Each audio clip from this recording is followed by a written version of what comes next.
Então, vamos começar hoje a nossa última aula do curso. Confesso que já estou com saudade de estar aqui terça-feira com os irmãos, mas outros cursos virão. Vamos começar hoje. E, para iniciar nossa última aula de hoje, eu quero lembrá-los aquilo que eu falei na primeira aula. Se você fez aquela ficha de avaliação, não esqueça de entregar, tá? É importante para a gente ter a sua opinião, para a gente melhorar nossos próximos cursos. Voltando. Na nossa primeira aula, nós falamos que a maturidade cristã, o amadurecimento espiritual, ele acontece espontaneamente, ou seja, você querendo ou não, ele acontece na sua vida. Certo ou errado? Errado, isso aí, errado. Para se crescer, para se amadurecer, precisamos, lembra daqueles 3 verbos que nós falamos? Precisamos desejar, precisamos buscar e precisamos investir. Então, repita comigo. Desejar, buscar e investir. Sem isso, nós ficaremos estagnados na nossa estatura espiritual. Se nós não desejarmos, se nós não buscarmos, se nós não investirmos, o crescimento vai ficar estagnado. E o que significa isso, santos irmãos? Significa que nós temos que, na nossa vida diária, nós precisamos criar hábitos que nos proporcionem o crescimento espiritual. Assim como nós temos uma dieta física na nossa vida, na nossa alimentação, café da manhã, almoço, janta, tem gente que depois da janta ainda tem uma ceia, e tem gente que ainda além da ceia, ainda acorda de madrugada e ainda vai na geladeira. Misericórdia, se fosse na vida espiritual, estava um gigante, né? Mas nós precisamos inserir na nossa vida espiritual hábitos que nós chamamos na teologia de disciplinas espirituais. Dentre elas, a disciplina da oração. Lembra aqui que nós falamos sobre a oração? Sem a oração, não tem como crescermos espiritualmente se não gastarmos tempo em oração. Sem a leitura, sem o estudo das Escrituras, essa é a ferramenta que o Espírito Santo usa para poder transformar nossa mente, e transformar nossa mente significa transformar nossos sentimentos, transformar nossas vontades, transformar nossos pensamentos, transformar nossas atitudes.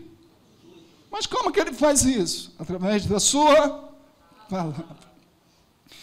E depois um outro conceito que eu faço questão de voltar a ele.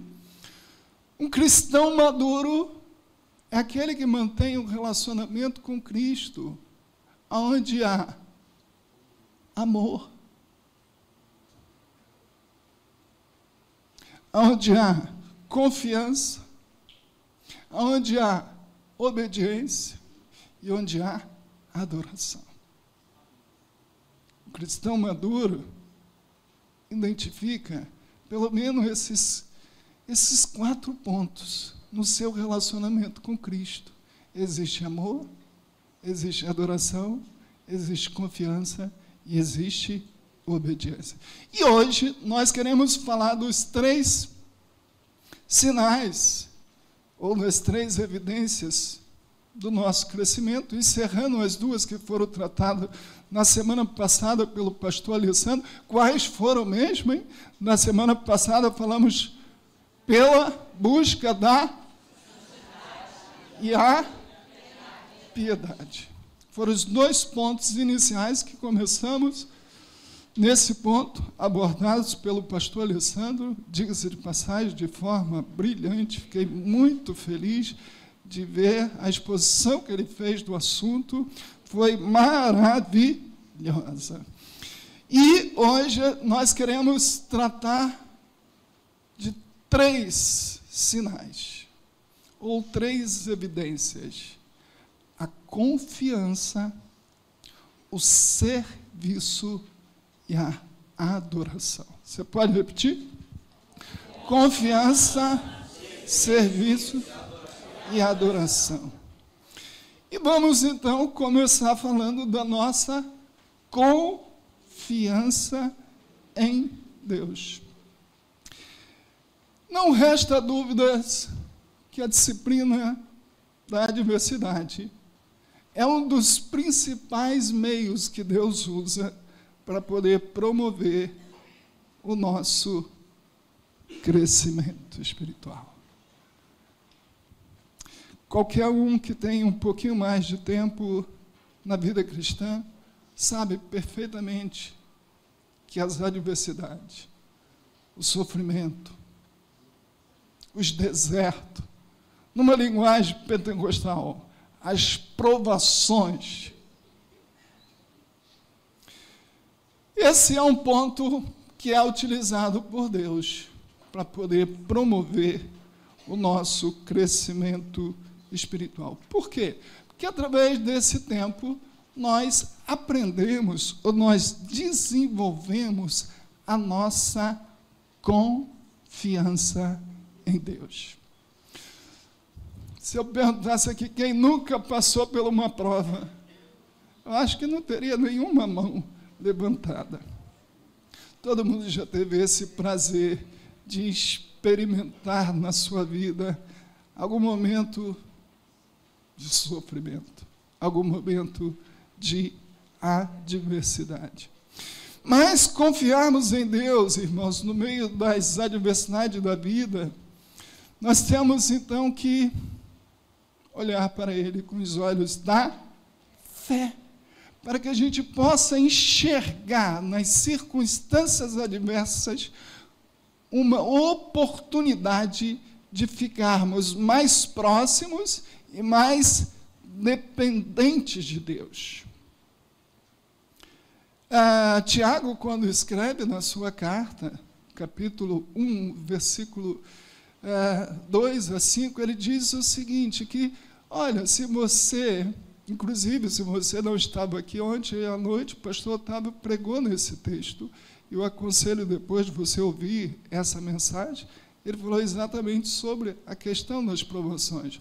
Mas um ponto importante que eu quero destacar aqui nesse texto de Tiago, no capítulo 1, é que Tiago nos ensina a pedirmos sabedoria a Deus para nós sabermos identificar ou aproveitarmos, presta atenção nisso, que é muito importante, nós aproveitarmos as adversidades para aprendermos aquilo que Deus quer nos ensinar. Cita para mim aí um personagem bíblico que passou por grande adversidade. Fala aí.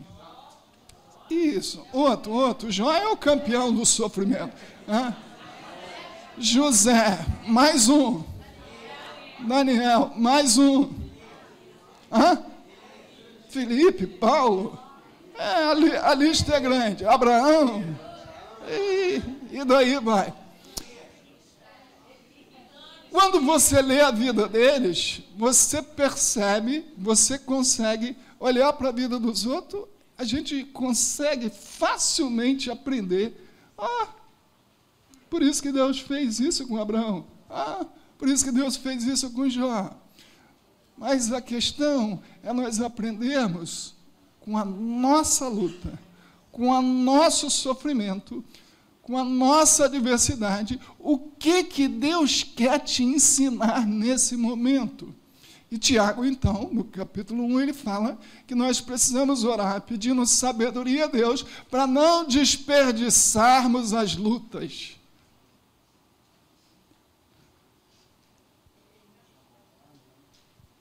Às vezes, a gente passa pelas circunstâncias difíceis e não aprendemos o que ela está nos ensinando. E como Deus é um bom educador, o que é que Ele faz? Envia outra. Tem que ter outra para poder... meu servo, você Você precisa, você não aprendeu, toma mais uma. Por isso que às vezes você vê o irmão saiu de uma prova e entrou na outra. Talvez seja exatamente por causa disso. Porque naquele momento, naquela situação, ele não conseguiu aprender o que Deus queria lhe ensinar naquela situação.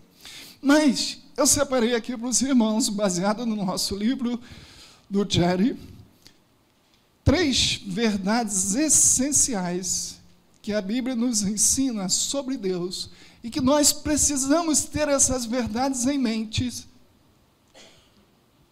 no momento das nossas provações, no momento das nossas dificuldades. E por não saber ou por não lembrar essas 3 verdades sobre Deus, muitas vezes as pessoas fracassam na sua fé ou não aproveitam o momento da adversidade para poder crescer na sua confiança em Deus. Primeira coisa leia aí no seu roteiro, 3 verdades essenciais que a Bíblia ensina sobre Deus. Deus é absolutamente soberano. Vamos repetir. Deus é absolutamente soberano. Segunda. Terceira. Santos irmãos, essas 3 verdades que a Bíblia afirma sobre Deus, nós nunca podemos nos esquecer. Durante toda a nossa vida cristã, nós sempre temos que lembrar que Deus é absolutamente soberano. Amém. Nós temos que lembrar que Deus é infinito em sabedoria. E nós temos que lembrar que Deus é perfeito em amor. Quando nós lemos a Bíblia, é farta em textos que tratam da soberania de Deus. Mas acontece que muitas pessoas, incluindo alguns cristãos, questionam o fato da soberania de Deus. O pensamento do mundo diz assim, presta atenção, ou Deus é soberano, ou Deus é bom. Não é possível Deus ser soberano e Deus ser bom ao mesmo tempo. Está aí no seu roteiro. Se fosse as 2 coisas, não experimentaríamos, nem viríamos toda a aflição e tragédia que ocorre todos os dias ao redor do mundo. Isso é o que a gente escuta mais por aí. Ou Deus é bom, ou Deus é soberano. Não dá para incluir as 2 coisas. Esse é o pensamento do mundo. O pensamento do cristão é: Deus é bom e Deus é soberano. Deus é soberano e Deus é bom. Deus é mais soberano ou é mais bom? Ele é as 2.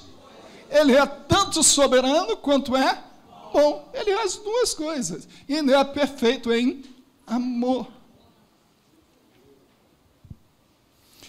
Sendo assim, com base nesse pensamento equivocado, muitas pessoas resolvem acreditar ou na soberania ou na bondade de Deus. Mas a Bíblia nos ensina o que, irmãos? Deus é absolutamente bom e soberano. Apesar que muitas vezes na nossa vida você vai olhar para as circunstâncias e vai ser tentado a imaginar que o amor de Deus não é tão perfeito, que a bondade de Deus não é tão boa. Mas esse é um pensamento humano, é um pensamento maligno, que quer questionar aquilo que Deus é. Repita comigo: Deus é soberano. Deus é infinito em sabedoria. E Deus é perfeito em amor. Assunto encerrado. Independente daquilo que você esteja sentindo. Aliás, tem muitas pessoas que querem levar a vida cristã baseado naquilo que ele sente. Quem te falou que a vida cristã é baseada naquilo que você sente? Não foi a Bíblia. A Bíblia diz que a vida cristã é baseada naquilo que nós cremos. O seu sentimento oscila. Seu sentimento depende de uma série de coisas. Por exemplo, as mulheres têm muita influência hormonal no seu organismo. As irmãs digam amém, se eu estou falando a verdade. Às vezes ficam nervosas, às vezes ficam calmas, às vezes triste, alegre. Influência dos hormônios. Já pensou se a fé das irmãs dependesse do que elas sentem? Um dia ela estaria crente, outro dia ela estaria descrente. Um dia ela estaria triste, outro dia ela estaria... Não, a nossa vida não é baseada naquilo que nós sentimos, mas naquilo que nós cremos. E nós cremos na palavra de Deus, e nós cremos naquilo que ela ensina sobre Deus, independentemente daquilo que eu estou sentindo. As pessoas falam assim, essa igreja Nova Vida é muito fria. Eles estão querendo atribuir que a igreja não conduz as pessoas a um emocionalismo fabricado pelo líder. Nós cremos que quem trabalha no nosso coração não é o pastor. Nós pregamos a palavra, nós ensinamos a verdade, mas quem trabalha no seu coração é o Espírito do Senhor. Então nós não queremos fazer você chorar, ou fazer você rir, ou você pular, ou você ficar sentado. Nós queremos apenas que você aprenda as Escrituras e deixe o Espírito do Senhor trabalhar no seu coração. É Ele que vai te convencer, é Ele que vai te ensinar, é Ele que vai ministrar ao seu coração, porque esse não é o nosso papel. Então, primeiro ponto, Deus é absolutamente soberano. Como o nosso curso aqui não tem por objetivo detalhar os atributos de Deus, esse não é o nosso, mas eu botei aqui várias referências que falam da soberania de Deus, que falam da bondade de Deus, para você ler em casa. Segundo ponto, Deus é infinito em sabedoria. Deus é infinito em sabedoria. Irmãos, nós podemos nos confundir nos nossos projetos. Nós podemos achar que uma coisa é boa e não é. Nós podemos criar uma visão equivocada da realidade, mas Deus é perfeito em sua sabedoria. Repita comigo, Deus sempre sabe o que faz. Porque Ele é perfeito em sabedoria. Eu posso não entender o que Ele está fazendo, mas eu tenho que crer que Deus sabe o que faz. Mas peraí, isso aqui não está encaixando. Vamos dar um exemplozinho só. O homem espera 25 anos para ter um filho. O filho nasce. O menino cresce. O pai todo bobo com o filho. Meu herdeiro. Meu herdeiro. Aí vem Deus e fala, Abraão, pega esse filhinho, queridinho do papai, e me oferece ele em sacrifício. Como que é? É isso mesmo que vocês... Irmãos, Abraão não entendeu nada. Nem tudo na vida cristã nós conseguiremos entender.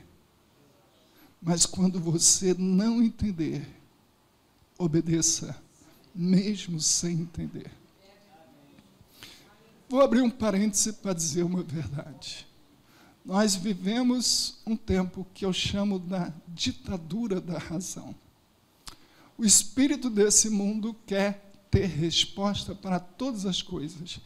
Quer encaixar Deus e a sua grandeza na mente humana, querendo, através da lógica e da razão, encontrar resposta para todas as coisas. Coitadinho de quem pensa dessa forma. Quem somos nós, seres humanos, para poder compreender toda a grandeza e sabedoria dos feitos de Deus? Separei só um texto aqui, dois, aliás, leia para mim, Fábio, esse de Romanos 11:33, que fala como que Deus está muito acima a sabedoria dele, da nossa. Leia para mim. Ó profundidade da riqueza, tanto da sabedoria como do conhecimento de Deus. Quão insondáveis são os seus juízos e quão inescrutáveis os seus caminhos. Romanos 11:3. Porque os... 33. Agora lê o outro, diz aí. Os dois falam do mesmo assunto. Presta atenção. Os dois textos mostram a distância que existe entre os nossos pensamentos e os pensamentos de Deus, entre a nossa sabedoria e a sabedoria de Deus. Leia o próximo, Isaías 55. Porque os meus pensamentos não são os vossos pensamentos, nem os vossos caminhos os meus caminhos, diz o Senhor.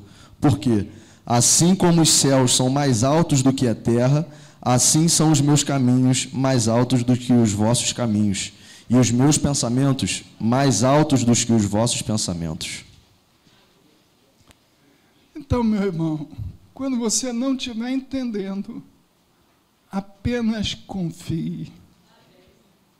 Nem sempre teremos respostas, mas sempre precisamos confiar que Deus é perfeito em soberania, Deus é perfeito em amor e Deus é perfeito em sabedoria. Amém? Amém.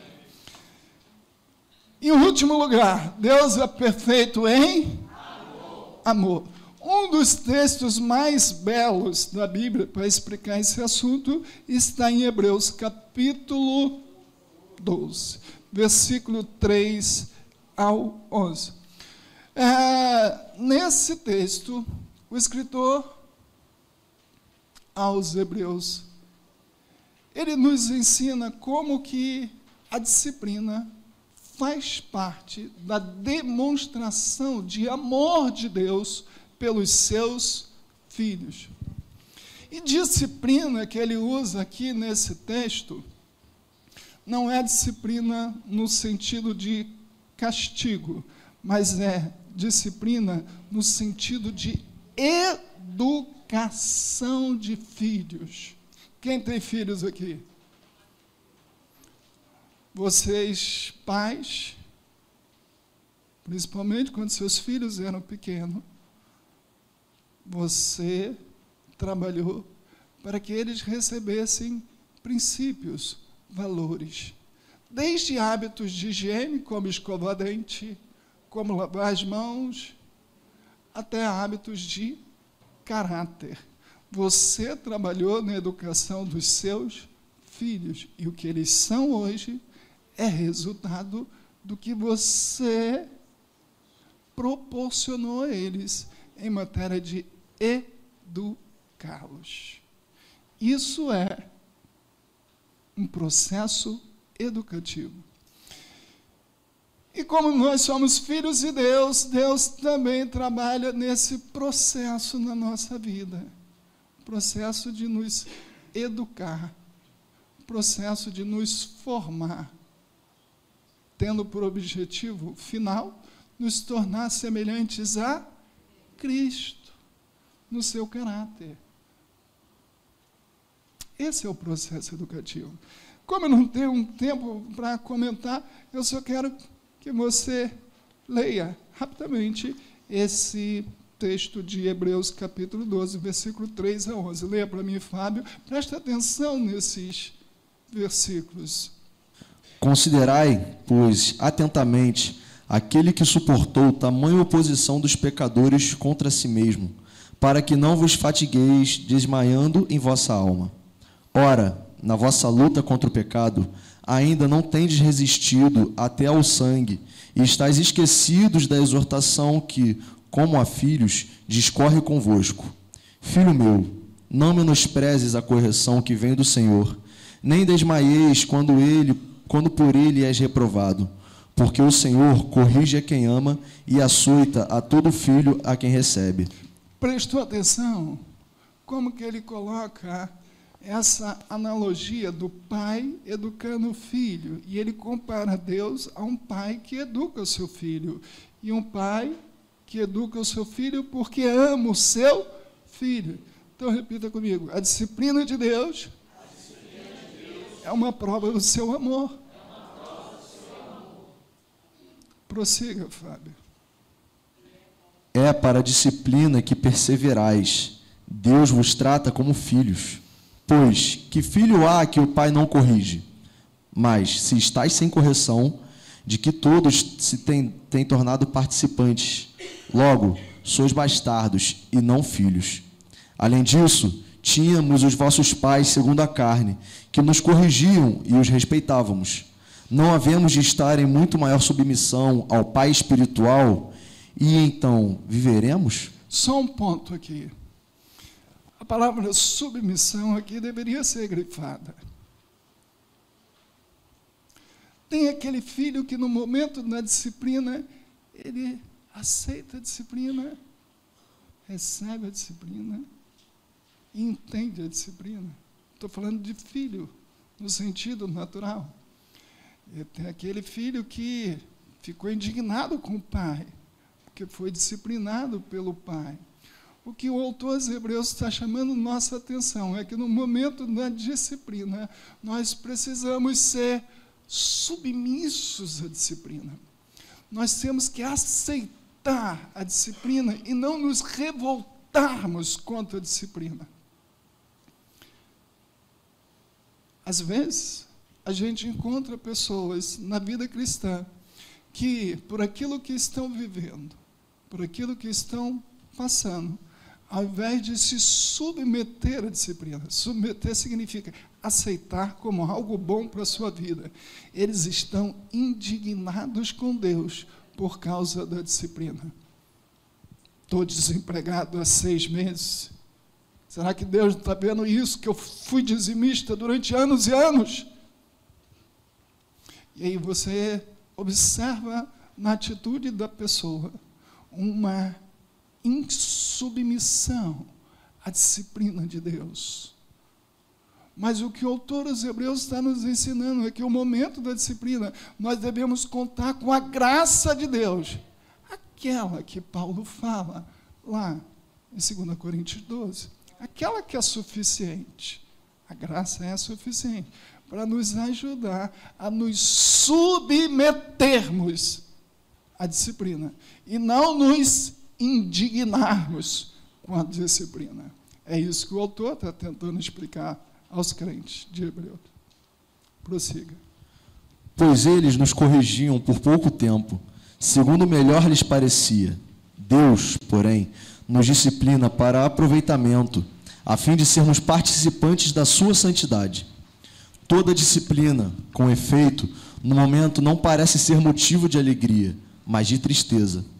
Ao depois, entretanto, produz fruto pacífico aos que têm sido por ela exercitados, fruto de justiça. Aleluia! Deus nos ama.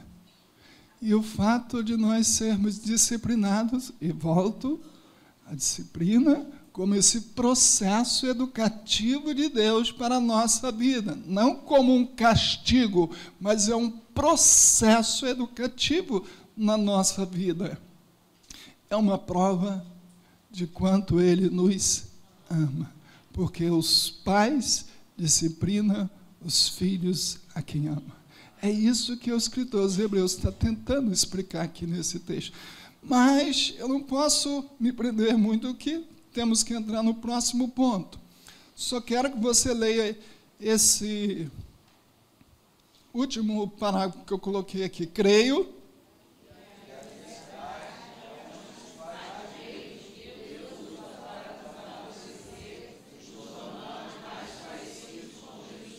Aleluia. O momento da disciplina, às vezes, vai nos fazer chorar. às vezes vai causar na nossa alma uma profunda dor. Mas lá na frente, nós seremos gratos a Deus. E nós seremos, então, mais parecidos com Cristo. Porque esse é o propósito dele, nos nossos momentos de disciplina.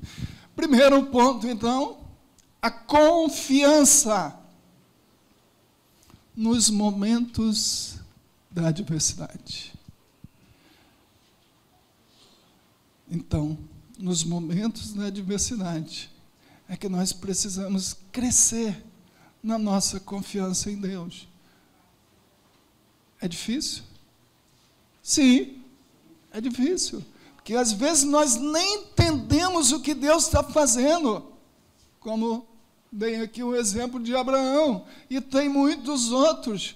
Olha, José foi entender lá na frente, coitadinho. Saiu da casa do papai, queridinho do papai. Andava só de tênis de marca, de roupa de último modelo. Foi ser escravo. Tadinho, não entendeu nada. Mas ele confiou no processo da disciplina. Lá na frente, quando tudo se revelou, aí ele pôde então entender que aquilo era propósito do Deus soberano. Mais uma vez, Deus é soberano? Sim ou não? Sim. Deus é infinito em sabedoria? Sim. Deus é perfeito em amor? Sim. Então nunca podemos duvidar dessas três verdades. Segundo ponto.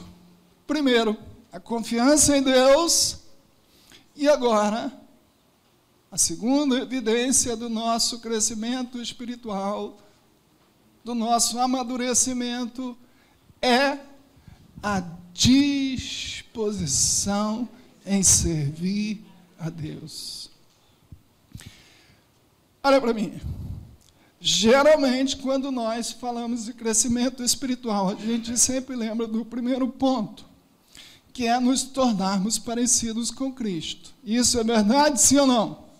Sim, é verdade. Esse é um aspecto que está relacionado à nossa santidade, à nossa consagração, como nós cantamos aqui no início. Mas nós também devemos saber que tornar-se semelhante a Cristo inclui fazer a vontade do Pai, como Cristo fazia. Isso nos lembra, santos irmãos, e essa é uma verdade que nós não gostamos muito, mas faz parte do Evangelho. Jesus veio para servir, Jesus veio para trabalhar. Veja o que ele diz aí em Mateus 20, 28.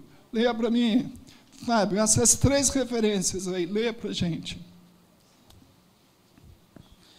Tal como o Filho do Homem, que não veio para ser servido, mas para servir e dar a sua vida em resgate por muitos.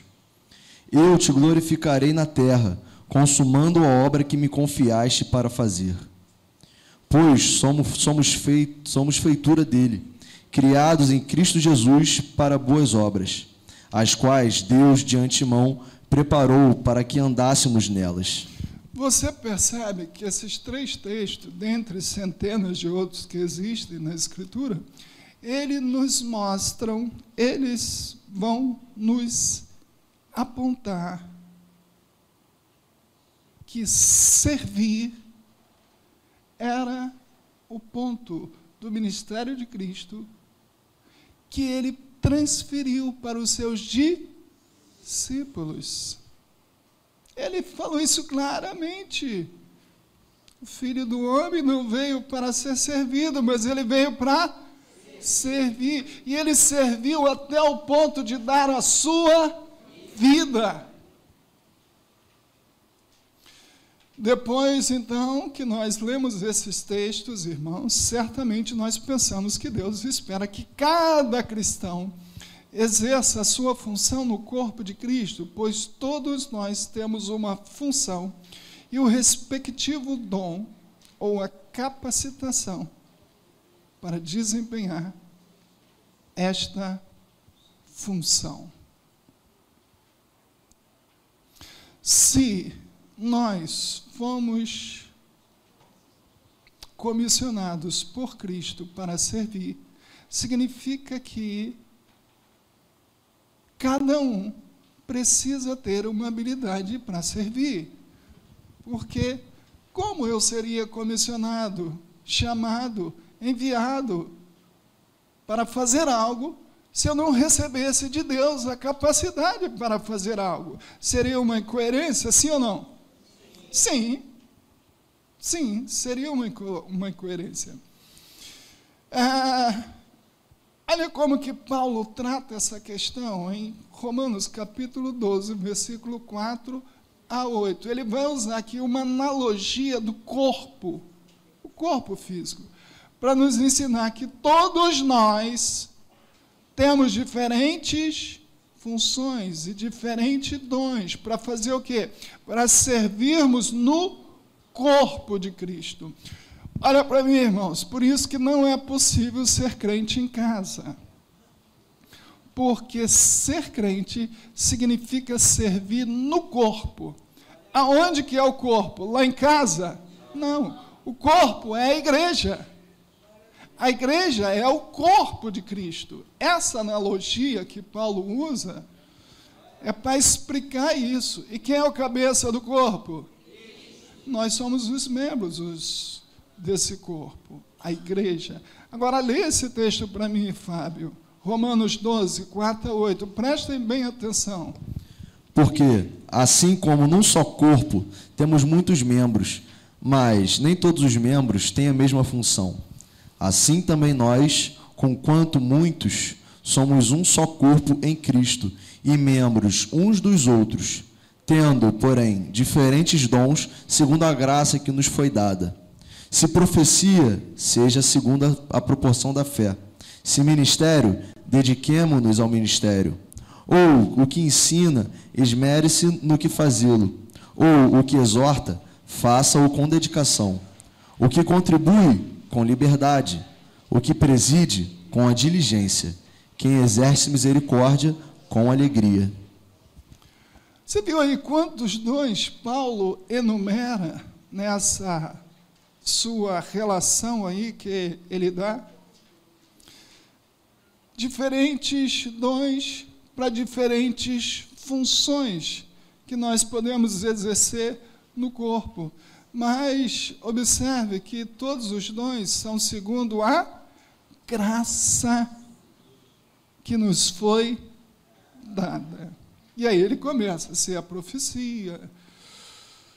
Mas todos eles precisam ser executados com dedicação. Quer seja o que ensina, o que exorta, o que contribui, o que preside, o que exerce misericórdia.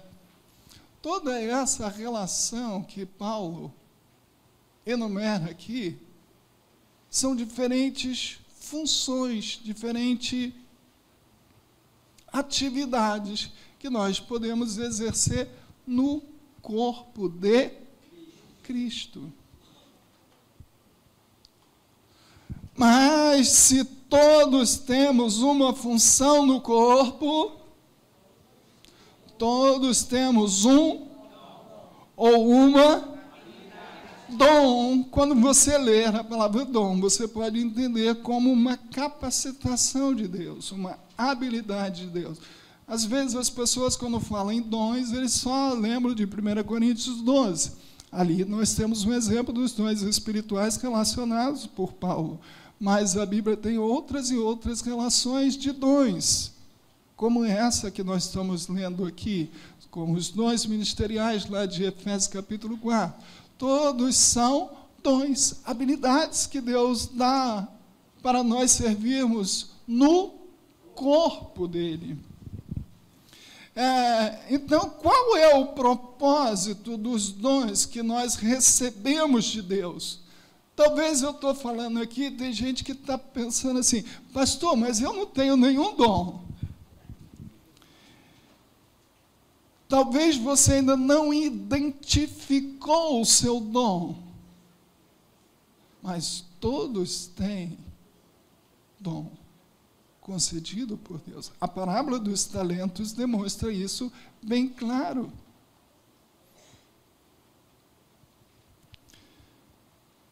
E se você ainda não identificou qual é o seu dom, qual é a sua habilidade que Deus te deu, te aconselho que você peça ao próprio Espírito Santo, que é quem nos dá o dom, para Ele te dar sabedoria para você discernir qual é o seu dom. Tem pessoas que têm mais de um dom, mais de uma habilidade para servir. Mas o certo é que todos nós temos algum ou alguns dons recebidos para servir. Então, a pergunta que eu faço aqui, e que eu quero pensar com os irmãos, é: qual é o propósito dos dons que nós recebemos de Deus? Por que Deus nos dá dons? Com qual finalidade? E a própria Bíblia responde. Leia para mim esse texto. 1 Pedro, capítulo 4, versículo 10 e 11. Servi uns aos outros, cada um conforme o dom que recebeu, como bons dispenseiros da multiforme graça de Deus. Se alguém fala, fale de acordo com os oráculos de Deus. Se alguém serve, faça-o na força que Deus supre, para que em todas as coisas seja Deus glorificado por meio de Jesus Cristo, a quem pertence a glória e o domínio pelos séculos dos séculos. Amém. Amém. Por que nós recebemos dons? Primeira razão, para servirmos uns aos outros. Esse não é um ponto que as pessoas gostam muito de ouvir, porque nós somos, por naturezas, egoístas. Nós somos, por natureza, individualistas. E nós gostamos de receber, nós gostamos de ganhar. Mas no Evangelho, é dando que se recebe. No Evangelho, nós somos chamados para servir uns aos outros. Mas eu servir, afinal de contas, eu sou isso, eu sou aquilo. Na verdade, o grande empecilho que nós temos para servir uns aos outros é a nossa arrogância. A arrogância, ela nos faz termos de nós mesmos uma visão de superioridade. Irmão, você vai cuidar do estacionamento da igreja, mas eu ficar no estacionamento da igreja?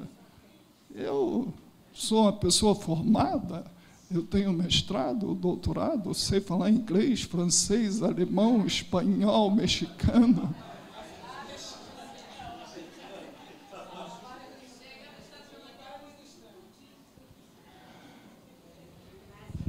Essa visão equivocada de achar que é melhor do que os outros, ela então, nossa igreja não tem isso, né? Mas, por exemplo, na igreja que eu fui no passado, naquela época, há 30 anos atrás, tinha os irmãos que ficavam cuidando do banheiro, ficavam perto da porta do banheiro, para evitar que as crianças fizessem barulho. Tinha outros que ficavam na portaria.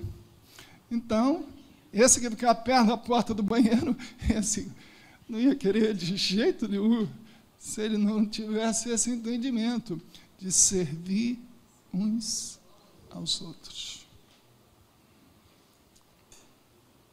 Servir uns aos outros, cada qual com o dom que recebeu de Deus. Você tem que estar preocupado. Senhor, o que eu posso fazer para servir meus irmãos? E não, o que eu posso ganhar nessa igreja? O que eu posso receber? A preocupação tem que ser o inverso. Como eu posso servir? Mas também, diga-se de passagem, tem pessoas também que acham que servir é só pegar o microfone.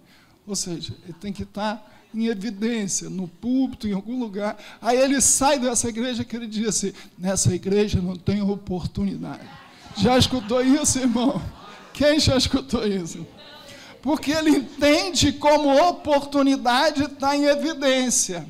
Ou seja, está no púlpito da igreja e ser reconhecido. Ele não entende que está numa sala de aula dando orientações para quem vai se batizar. Ou está visitando as pessoas que estão doentes no hospital, que vocês nem conhecem quem são aqueles que fazem parte do grupo de visita da igreja. Nem eu sei quem são todas essas pessoas. Ou então, se eu vou na igreja, se for para tocar, eu sou guitarrista. Nada contra guitarrista. Pode ser qualquer instrumento, tá? Ô, Francisco, não é nada indireta. Eu sei que você veio nos outros cultos. Queridos irmãos, a nossa arrogância, repita comigo, a nossa arrogância nos impede de servir. Agora, qual é o propósito do serviço? Aliás, qual é o propósito do dom? Servir uns aos outros. Pode ser criança. Quem aqui trabalha no berçário da igreja? Quem aqui trabalha na escola bíblica? Aí já mudou. Quem trabalha com adolescente? E aí vai. Servir crianças. Servir adolescente. É bom adolescente que não dá trabalho nenhum. Adolescente é tranquilo, não tem problema nenhum. Criança, trocar fralda de criança no berçário. Irmãos, trocar fralda é um desafio, né? Outro dia, minha netinha estava lá em casa. Ainda bem que a Simone estava lá. Misericórdia. Trocar fralda não é fácil, não, hein? Que as mamães digam amém. Então, o propósito dos dons, primeiro, servir uns.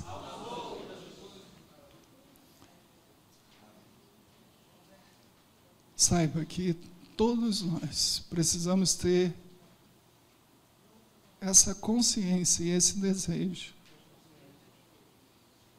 Para que Deus vai te dar o dom se você não tem disposição para servir ao seu irmão?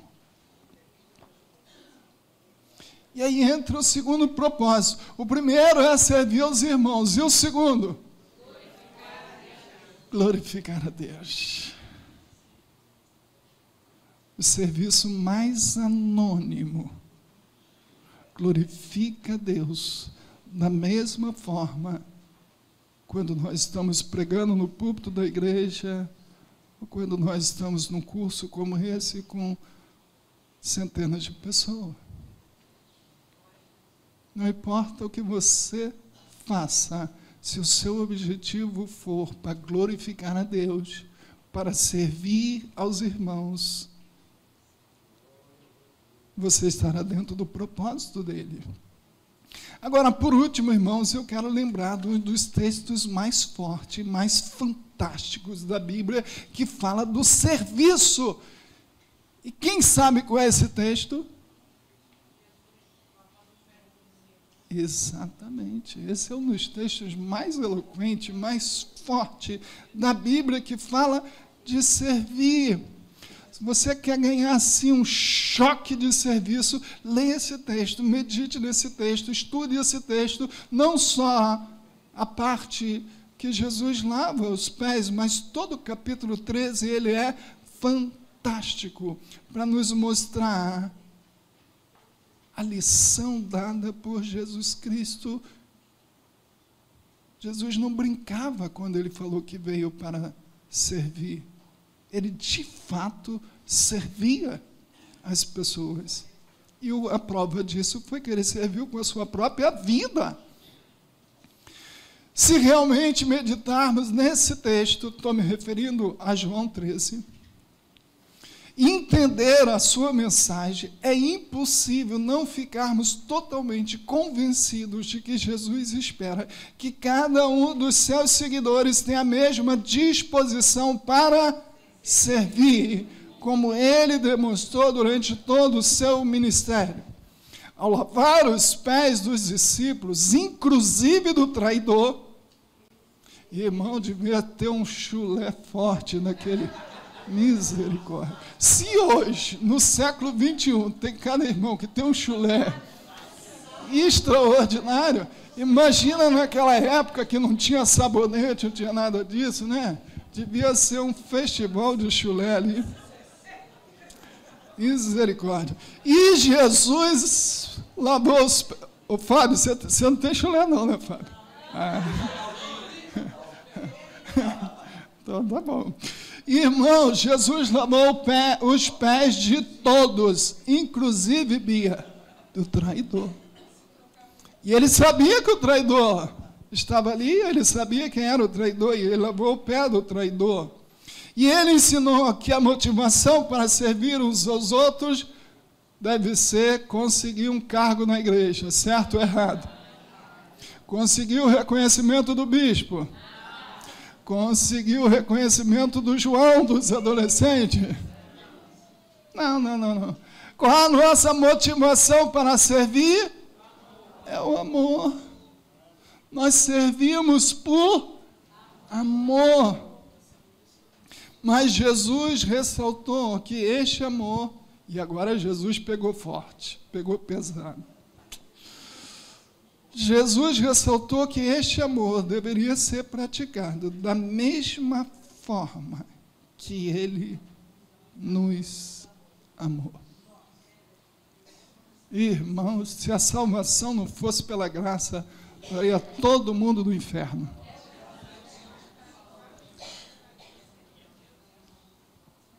Olha que mandamento que é violado constantemente por todos nós. Novo mandamento vos dou, que vos ameis uns aos outros. Não é como você acha que deve amar, não. É como eu vos amei, também vós ameis uns aos outros. Quem é que pratica esse amor todo dia? Amém, que não tem nenhum mentiroso aqui, graças a Deus. Significa dizer que nós violamos esse mandamento.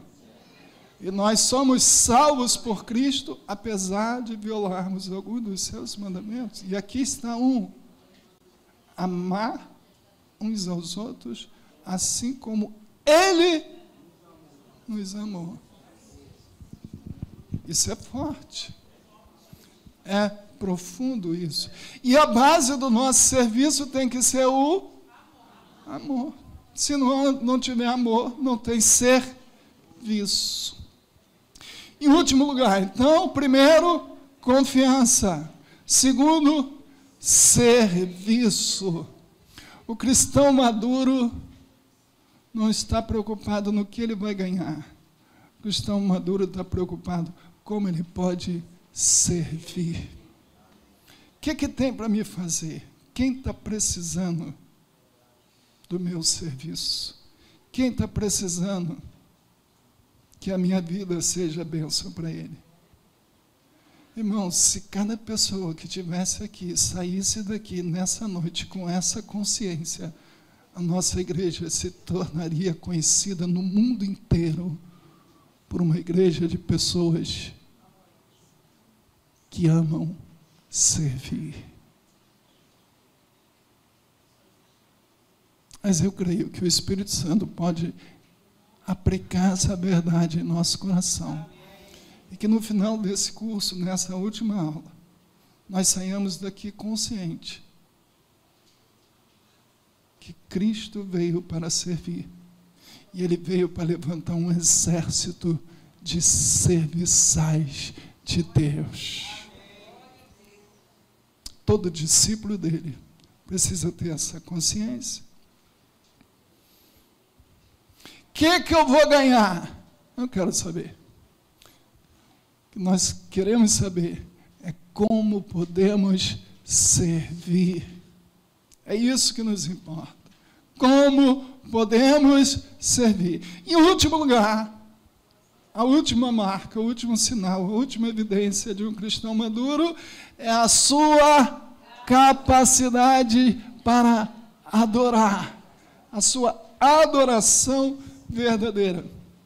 Vou pular muitos pontos aqui, que é a hora. Acho que o pessoal adianta a hora, né? Quando a gente está aqui. Pedro, você não adiantou esse relógio, não? A hora já está acabando, já.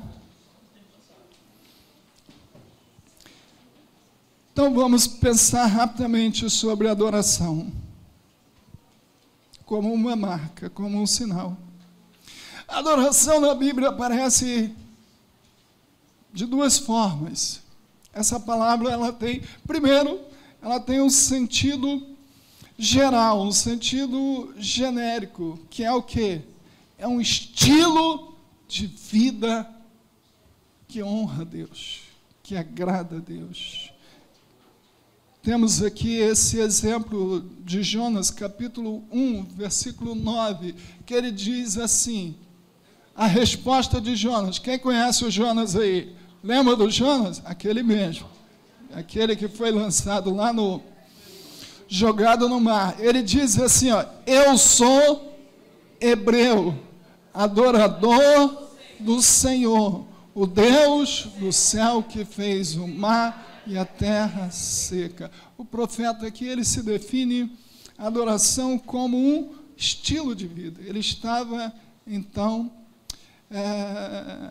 alguém que servia a Deus, o seu estilo de vida. Mas a adoração também, ela é um ato específico.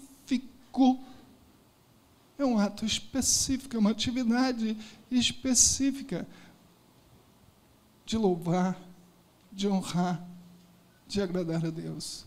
Aquilo que nós fazemos, aquilo que nós fizemos hoje aqui, através do louvor. Nós estávamos louvando, expressando a Deus a nossa adoração. Sendo que essa era uma adoração coletiva. Tem aquela adoração individual, aquela que você faz na sua casa, no seu carro, não só através do louvor, mas através de oração. Então, a oração como um estilo de vida e a oração como um ato específico. A adoração como um ato coletivo e a adoração como um ato individual. Não temos tempo para falar aqui a adoração como um estilo de vida, mas rapidamente só esse texto de 1 Coríntios capítulo 10, versículo 31, vamos ler todos juntos, até quem está dormindo. Portanto, quer comais, quer bebais, ou façais outra coisa qualquer, fazei tudo para a glória de Deus. Ou seja, um estilo de vida que se preocupa em honrar a Deus em tudo que nós fazemos. Jesus chamou de hipócrita aquelas pessoas, aqueles fariseus, que só o adoravam de palavras. Jesus falou, essa turma toda só adora em palavras. Jesus chamou essa turma de hipócritas. Adoração individual e adoração coletiva. Só um ponto aqui que eu chamo a atenção. Existem pessoas que sempre chegam no culto após ou durante a adoração. Isso é uma mensagem que essa pessoa, então, não valoriza o ato da adoração. Olhem para mim, irmãos, isso é um ponto importante. Por que que a nossa igreja é tão zelosa com o horário? Porque o culto começa naquela hora, 8 horas da manhã, ou às 18 horas. E aí eu chego no culto 8h30, 8h20. A oração, a adoração já está correndo. Então, eu estou passando uma mensagem que, para mim, a adoração coletiva não é algo importante, porque eu tenho o hábito de sempre chegar atrasado. Lá, uma vez ou outra, aconteceu um imprevisto, tudo bem. Mas aquela pessoa que tem o hábito de continuamente chegar atrasado é porque a adoração não é importante. Existe até pastores, não na nossa igreja, mas em algumas igrejas, que ele só entra no culto depois do louvor, depois da adoração, como se fosse um superstar que vai entrar ali. Agora eu vou pregar. Ele não aprendeu ainda a importância da adoração coletiva. Agora, preste atenção, não só a adoração coletiva é importante, mas a adoração individual. Se eu passo a semana toda sem me lembrar de Deus, sem adorar a Deus, eu chego de manhã na igreja para participar da adoração coletiva. Obviamente que a minha adoração coletiva depende da minha adoração individual. Isso é óbvio. Se durante a semana eu não cultivo o relacionamento com Deus, eu não adoro a Deus, aí chego no culto, hoje é meu dia. É só no culto que nós adoramos a Deus, sim ou não? Não. É todos os dias. Ou ele não merece? Merece ou não merece? Amém. Ele merece. Vou pular aqui os fundamentos da verdadeira adoração, que você lê em casa. Isso aqui era muito bom se eu pudesse falar, mas não posso falar.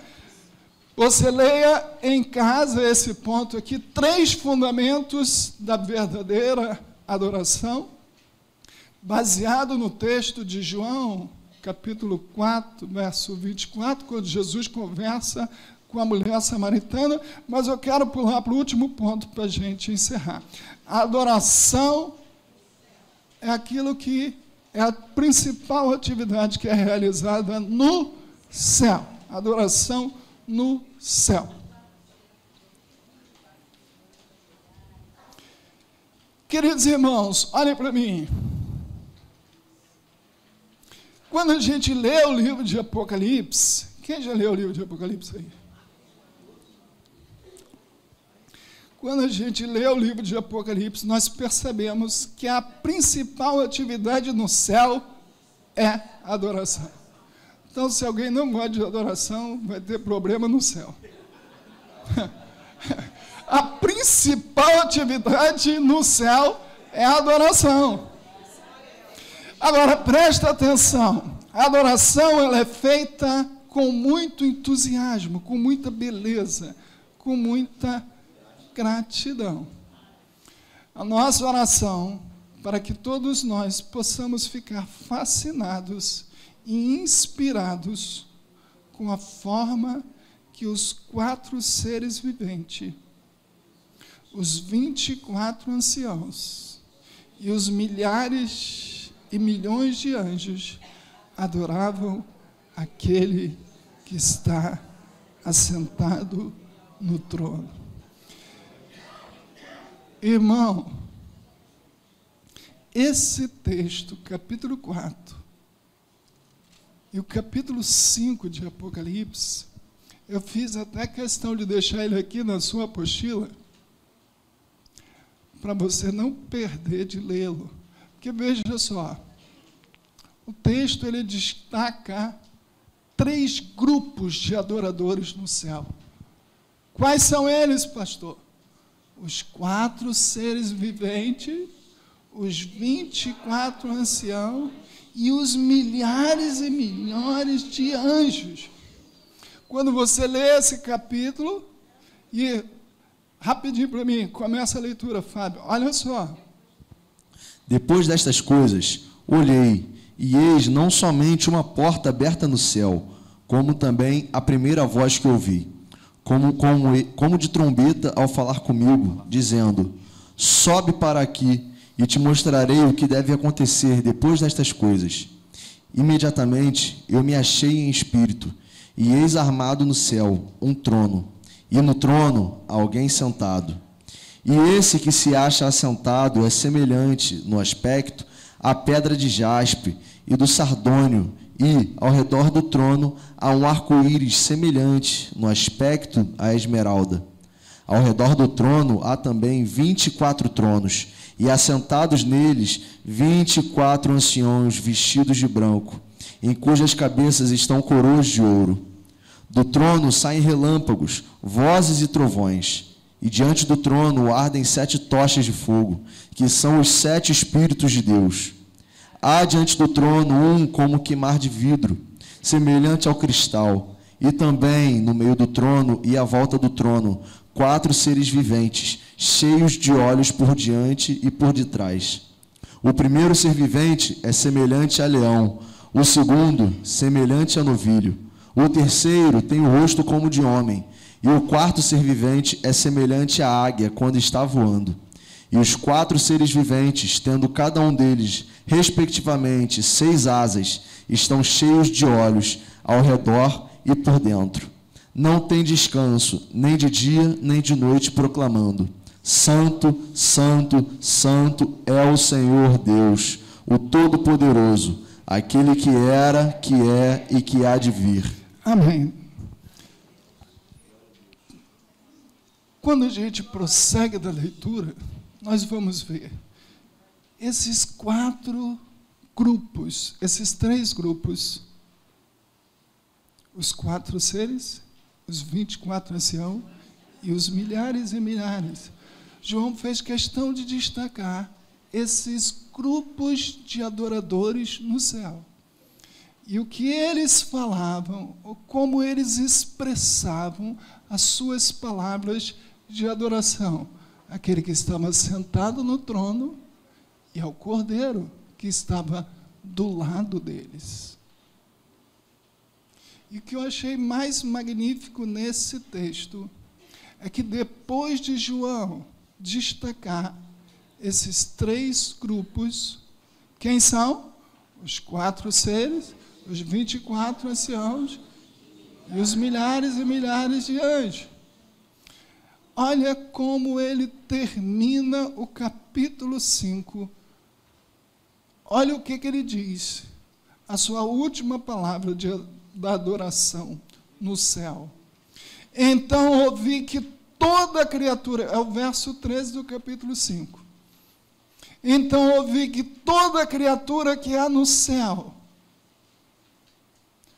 Quantas criaturas? Toda criatura que há no céu, e sobre a terra, e debaixo da terra, e sobre o mar, e tudo que neles há. O que eles estavam fazendo?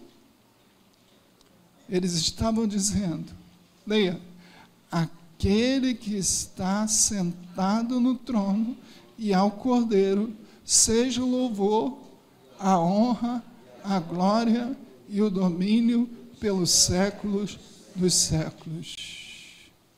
E como que ele termina? E os 4 seres viventes respondiam, amém. E também os anciãos prostraram-se e adoraram.